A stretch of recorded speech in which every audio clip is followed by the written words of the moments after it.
What's going on, guys, and excuse my appearance. It's very late at night and I actually tried to record some videos earlier and I thought I recorded them, but my camera or my SD card decided to take a shit on me, so I'm re-recording these. And to be honest, it's probably better because, you know, usually I like to wing things and sometimes I look back on a video and I'm like, yeah, I could do it better.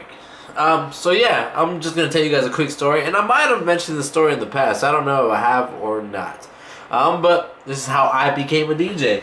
Alright, so see, I'm from, I grew up in a town called Sanger, and I actually lived in the country of it. And in Sanger, it's a small town outside of Fresno. And in Fresno, this is where everything was happening. Now, senior in high school, I found out about these things called, party crew parties. These party crews, it was basically a group of friends that would throw parties. And they're basically, I guess, to summarize it, if you don't know what a party crew is, it's like a production company that throws like say promotional companies that throw, club events, now knock that down so many levels to house parties. It's our promotional company, aka a group of friends that throws parties and they call, whatever ENT presents this.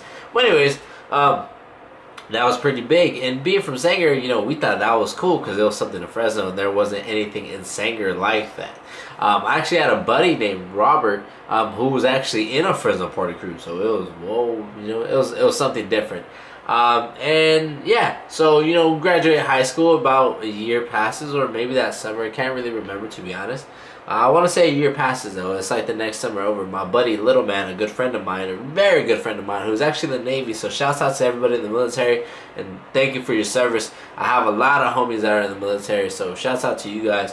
Anyways, he wanted to throw a party, so he threw a party, and I believe I forgot what it was for. I think it was just a party just throwing at a buddy's like ranch, right?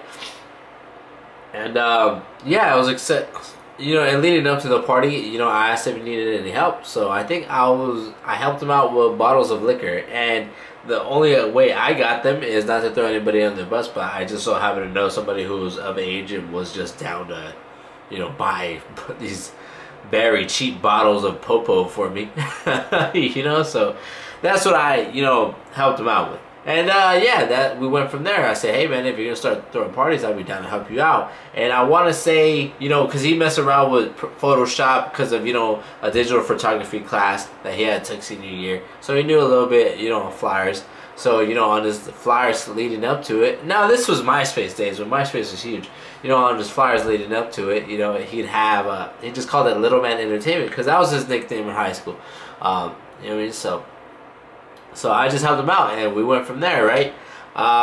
So being from Sanger, we really didn't know too many DJs because all the party crew DJs, like I said, were in Fresno because all the party crews were in Fresno, so we didn't know any.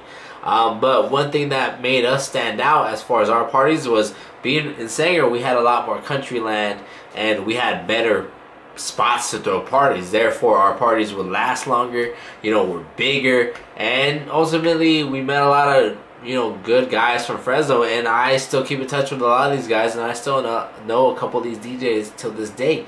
Well, anyways, he wanted to change the name from Little Man Entertainment to something different. So at the time, the movie Notorious was out, and we changed our name to Notorious Entertainment. But like I said, being from Sanger, we didn't know any DJs that were down to really be our DJ. So he said, you know what, man, fuck it, I have a house stereo system, and I have a computer. And when he said a computer, I mean he had a desktop, an old Dell monitor, old Dell tower, and he got Virtual DJ the trial, right? So I think we did a party like that, and he just started fucking with it from there. So him fucking with it, I would jump on the microphone or whatever, and I would just, hype up the crowd and do whatever I could on the mic. So I just became the MC. He was the DJ, I was the MC. Never rapped or anything like that. I was just purely crowd control. Well, seeing him fuck around with it for a little while, I figured, hey, I have a house stereo system, but I have a laptop, so I'm a little bit more portable. So I seen how he set it up, as far as his receiver or whatever. And, I downloaded Virtual DJ, the free trial. Fuck it, 30-day trial, whatever. So I fucked with it couple times, whatever. I just basically like learned how to put in songs and load them in and use the crossfader over and over. And keep in mind, I knew a little bit about DJ equipment only because a long time ago when I was like 10, 11 years old, I don't know if my brothers could recall this, but they would send us, you know, American musical catalogs. And being a young kid with a huge imagination, you know, even when it came to like car trader magazines, I would open them up and I would circle the ones that I'm gonna buy, right? So I would open up this American musical stuff, and I wasn't into the guitars, I wasn't into the drums. I would always look at, you know, the all-in-one workstations as far as like, you know, these recorders that made their own CDs or cassette tapes. And I would always look at the turntables, and I would always look at the packages of turntables, you know, the packs where it came 2 turntables and 1 mixer. And I would always, like, you know, kind of just read into them and be like, oh, well, I'm going to buy this because this is only $350. And I was 11 years old, you know, I was just playing around in my own mind, buying time. So I kind of knew what direct drive was, you know, versus belt drive, and I, you know, read into it just from in those little catalogs. Well, anyways, Halloween's coming up, right? And I said, hey man, let me DJ this one. So fuck it. And to be honest, I should have prepared a lot more than what I did for it. But I didn't fuck with Virtual DJ more than just putting songs into like playlists in there. And Halloween came around and I showed up with my laptop, plugged in, you know, my laptop, and I went from there. And I want to say maybe I had a couple people dancing, but then again, it wasn't a huge Halloween party. So that was that, you know. And I was like, you know what, I should probably get a little bit better than this. But it didn't make me feel like, oh, I gotta get better right now. You know what I'm saying? I wasn't addicted, I wasn't hooked right then and there after that Halloween party. It wasn't until I was hit up by another party crew later on, random call from Madeira. Now, it was these guys' like first party that they're throwing. And at the time there was no crews out there that threw parties, right? So these guys were gonna be the first ones. They're gonna have this big warehouse party or whatever, or their first party, I mean. And they called me up saying, hey, you know, I heard you DJ, blah blah. I heard you're from this crew. I was wondering how much would you charge us to, you know, DJ. Now I'm gonna tell you straight up, party crew scene back then, the DJ's rate was $40 to $60.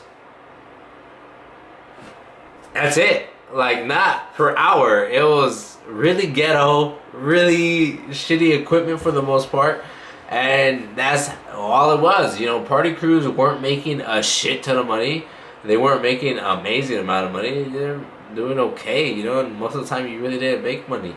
It really just depended. It was really hit and miss, so it was like $40 to $60. So I want to say I charged them like $40 or $50. And it was my first time I ever got paid to DJ, so I didn't know what I was doing still, you know. So I went out there with a homie of mine.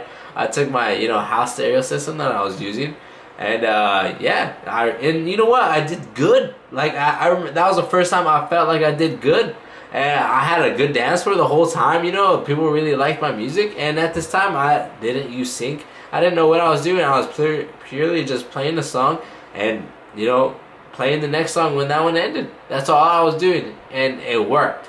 So yeah, from then on, I got hooked.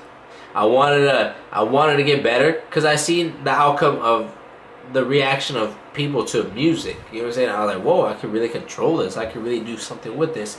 And you know, when I get hooked on something, I want to get good at it. So I just started working on it. So in this party crew scene, I met my buddy Cisco, and he taught me a lot. And he goes by the name of DJ Rocks now. Back then he used to go by DJ Siskizi, and he was probably one of the first. At the time he was probably like the top party crew DJ. Everybody knew him. You know, he was very well known in that area, and he was probably like the best one, to be honest. Like, he got down. And we're all on Virtual DJ, and if we had anything amazing, we had a mixer, and that was about it. It wasn't nothing like crazy dope though. But he taught me a lot about, you know, whatever, about, you know, intro with 8 bars in, you know, 8-bar loop, and how to mix and how to cut the bass on time and stuff like that. And I got really good. I even went as far as to buy little stickers and I wrote on them, and I put them on my laptop like keyboard, and I knew all the keyboard shortcuts to Virtual DJ. And I'm not gonna lie, like, I was cool on Virtual DJ towards the end when I was on it, and then that's how it started. It just started going from there. Then I got out of the scene and started doing mobiles. I actually got some speakers, you know, then I actually got turntables, and I got DBS, I got CDJs, and I'm here now talking to you guys. So I hope you guys enjoyed that quick little story about it. Well, I hope it was kind of quick, kind of felt quick.